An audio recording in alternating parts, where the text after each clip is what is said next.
మరో బ్రేకింగ్ చూస్తున్నాం. ఒకే దేశం ఒకే ఎన్నిక విధానంపై తెలంగాణ ముఖ్యమంత్రి రేవంత్ రెడ్డి కీలక వ్యాఖ్యలు చేశారు. జమిలీ ఎన్నికల ముసుగులో కొందరు దేశాన్ని కబలించాలి అనుకుంటున్నారని ఆరోపించారు. ఇలాంటి పరిస్థితుల్లో ఏచూరి లేకపోవడం తీరని లోటు అని చెప్పారు.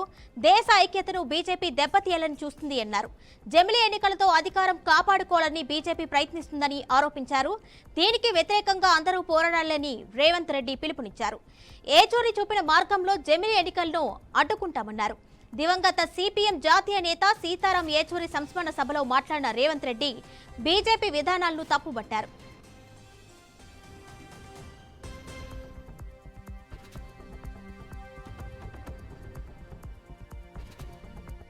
భారతీయ జనతా పార్టీ విలువలు సిద్ధాంతాలు అంతరించిపోతున్న సందర్భంలో చారిత్రాత్మకమైన సందర్భం.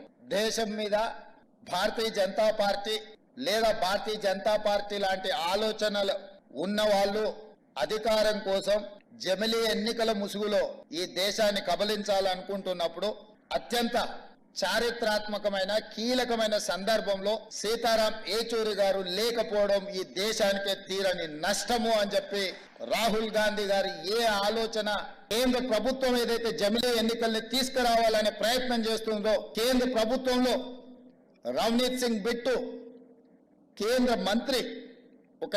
మంత్రి ప్రధాన ప్రతిపక్ష నాయకుడు రాహుల్ గాంధీ గారి మీద వాడిన పదజాలం నరేంద్ర మోడీ గారు ఖండించకపోవడము, ఆ మంత్రి గారి మీద చర్యలు తీసుకోకపోవడం అనేది బీజేపీ యొక్క ఫ్యాసిస్ట్ విధానాలు ఈరోజు కళ్ళకు కనిపించినట్టుగా మనకు ఉన్నాయి.